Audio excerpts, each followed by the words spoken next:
குறித்த காலத்திலே இந்த பணி முடிக்கப்பட வேண்டும் என்ற அடிப்படையிலே ஒப்பந்ததாரர் நியமிக்கப்பட்டார்.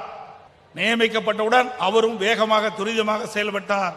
இதே எம் காளிப்பட்டி பகுதியில் நானே நேரடியாக வந்து முதலாக இந்த திட்டத்தை துவக்கி வைத்தேன். திட்டத்தை கொண்டு வந்ததும் நாம் தான், திட்டத்துக்கு அடிக்கல் நாட்டியதும் நாம தான், திட்டத்திற்கு நிதி ஒதுக்கீடு நாம தான். திட்டத்தை முதலாக முதற்கட்ட பணியை முடிக்கப்பட்டு முதலாக திட்டத்தை திறந்து வைத்ததும் அதிமுக அரசாங்கம் தான். யாரோ ஏதோ பேசுவார்கள். பேசுவது எளிது, செய்வது கடினம்.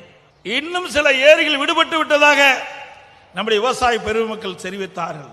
எங்கெங்கெல்லாம் இந்த 100 ஏரி திட்டத்திற்கு அருகிலே இருக்கின்ற ஏரிகள் விடுபட்டதிலோ அதையெல்லாம் அதிமுக அரசு வந்தவுடன் அந்த ஏரிகளுக்கும் நீர் நிரப்பப்படும்.